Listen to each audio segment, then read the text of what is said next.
If the Red Sox are looking to get serious about their rotation, this should be one of their top trade targets.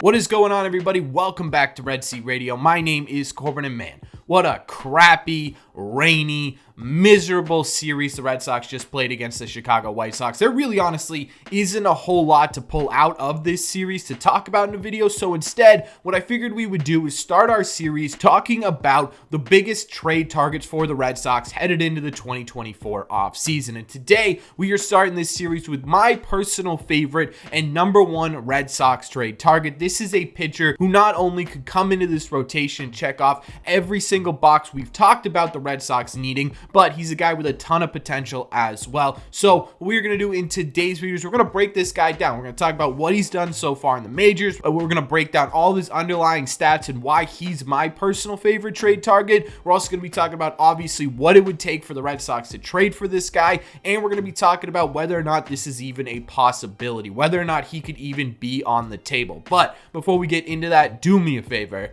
make sure you guys have hit that subscribe button if you haven't already. If you're new here, we talk Red Sox content almost every single day. Also, make sure you guys have hit the like button on this video as well. Helps these videos out a ton, and it would mean a lot to me. Thank you all very much for clicking on this one. Let's get into it.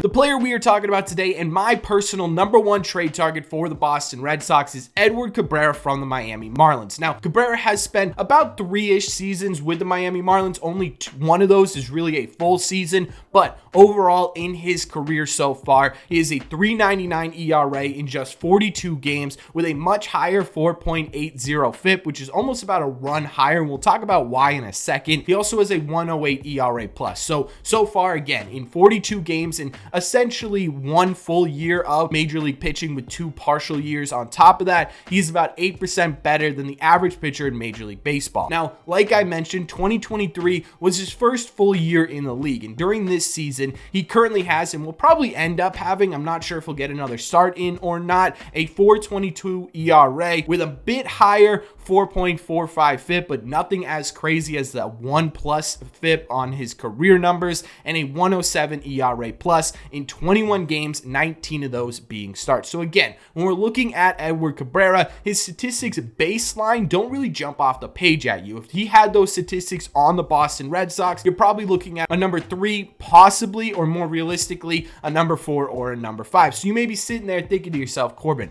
why is this your number one trade target if his baseline statistics don't really look that exciting? Well, once you dive deeper into what Edward Cabrera was really able to do during the 2023 season, there's a lot of reasons to get excited about him. For starters, his hard contact rate is some of the best in Major League Baseball. He currently is giving up about 35.6% of the time hard hit balls. That is in the 73rd percentile in all of Major League Baseball, meaning that only 27% of big leaguers who pitched this season gave up less hard contact than Edward Cabrera did. On top of that too, only 6.9% of the contact against him was considered barreled up, which is in the 69th percentile. Again, only 31% of major league pitchers had less barrels than Edward Cabrera did. His average exit velocity against him was 87.7 miles per hour, which is in the 78th percentile in all of baseball, and he's generating a ton of ground balls. Actually, a majority of the balls that he put in play this year were grounders, about 55.8% of the time to be exact. Basically, what I'm saying here is that even though the sort of baseline, the ERA, the FIP, the WHIP, all those things were a little bit higher than you'd like them to be, Edward Cabrera did a fantastic job of limiting hard contact. He limited barrels and hard hits, and he was generating a ton of ground balls, which are really, really great signs when it comes to whether or not he can improve going forward, right? Those are usually signs of a pitcher going towards progression rather than regression. But that's not the only thing to get excited about when you're diving deep into Edward Cabrera's statistics. This year so far, and will probably end up being, right, Edward Cabrera had a 31.5% whiff rate in 2023. Good for the 86th percentile in Major League Baseball. Again,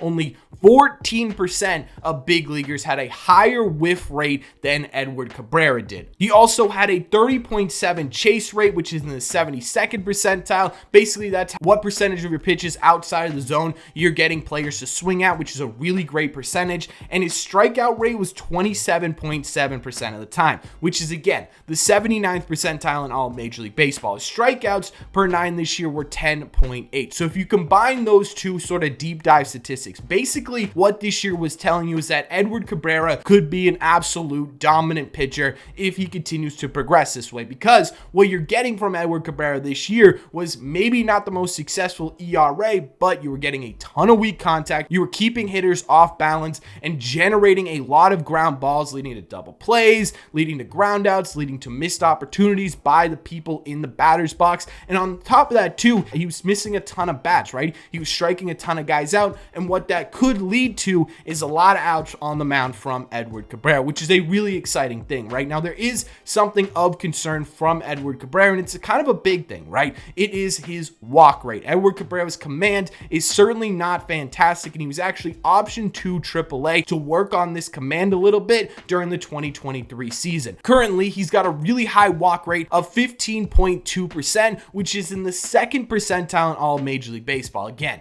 98% of big leaguers were walking less guys than Edward Cabrera did in 2023, which is definitely a thing to keep an eye on, right? It's definitely something that hurt him this year, and it led to his whip and FIP being much higher than it probably should have been throughout the 2023 season, right? He was performing well, but he kept allowing guys to get on base, and that more than likely led to the higher ERA. It definitely led to that higher FIP, and it most certainly led to a higher whip than we would probably like to see from Edward Cabrera. So the biggest sort of concern or reddish flag looking at trading for Edward Cabrera has to be this guy's walk rate. But again, Edward Cabrera is only 25 years old, right? This is only his first full season in Major League Baseball, and command is something you can work on and improve on as you get older and more experienced in the league. And that's why the age is such an important factor in whether or not you should even trade for Edward Cabrera. But there's also more to love about Edward Cabrera's age, and it's because for the Red Sox, this would mean you would be getting 5 years of control of a really talented starting pitcher, right? Edward Cabrera is not going to be hitting arbitration until 2029. So if you traded for him in 2024, this guy could be, and however long you want him to be, in your rotation for a minimum of 5 years, which again is something the Red Sox should be looking at, right? Getting younger, getting more talented should be at the top of their list when it comes to their starting rotation. And right now, Edward Cabrera is checking off both those boxes. He's extremely talented, he's extremely young, and he may be a little bit rough around the edges, but this guy has a ton of potential. But the big question here is, what would it take for the Red Sox to get him, and is this trade even possible?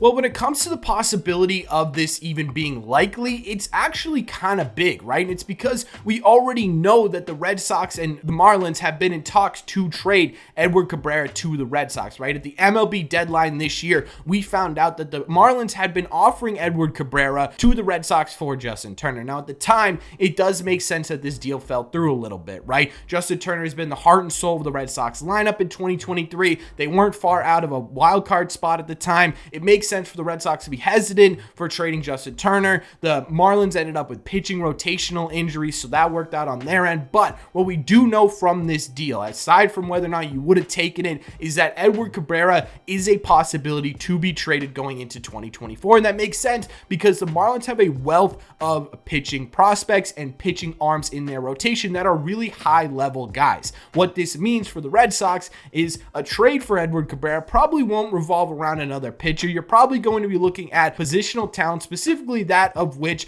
is close to Major League ready. Now, I came up with two different scenarios here. The first is just straight prospects, right? The Red Sox don't give anyone up from their 40-man roster, and that would look like Nick York and Mikey Romero. I know, I'm sorry, the uncle of Mikey Romero is subscribed to this channel. He always gets mad at me when I put him into trades. I'm sorry, the numbers just made sense. But either way, if you're looking at trading Edward Cabrera for prospects, Nick York is one of the best prospects in the Red Sox system when it comes to offense, something the Marlins really desperately need. He's also not too far away from possibly making that jump to Major League Baseball, right? He essentially spent an entire season this year at the AA level. You're probably going to be looking for him to move up to AAA pretty early on in the 2024 season, which could have him debuting at the end of 2024 if the Marlins are comfortable with something like that. The other part of this is Mikey Romero, who's a guy who has had a lot of injury history so far in the Red Sox farm system, but he was a first first rounder for a reason, and this is a guy with a ton of potential as well. The only thing holding this trade back, in my opinion,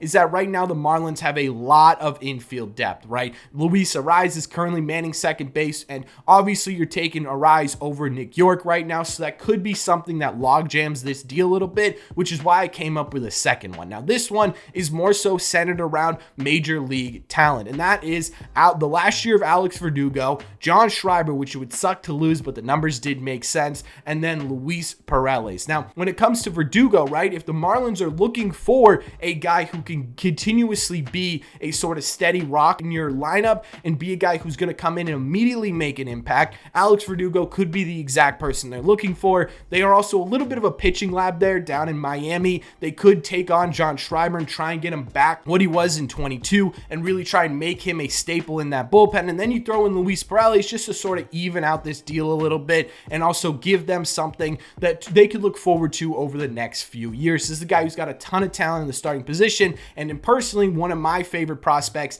in the Red Sox farm system, but someone I think the Red Sox would be able to part with, especially for a guy like Edward Cabrera, right? But either way, when you're looking at either one of these trades, you're giving up a big piece. You got to give up a big piece to get a big piece. And that's probably what we're going to see this offseason, which is why both of these deals include some pretty prominent players either on the Red Sox team right now or in the Red Sox system. But I think it's 100% worth it because, again, when you're looking at Edward Cabrera, he could immediately come in, especially with those sort of in-depth statistics, and be your number 3 starter. You give him a little bit of a vote of confidence, have him work with Pedro Martinez, have him talk to the Red Sox development staff in the minor leagues, see if he can get that command figured out a little bit, and then this guy could take off from there, right? Especially with having essentially figured out literally everything else but his command. If you can get him here and work on that, Edward Cabrera could very easily end up slotting in your 1 or 2 spot in this rotation and really being a dominant pitcher in Major League Baseball. And the cost to get him right now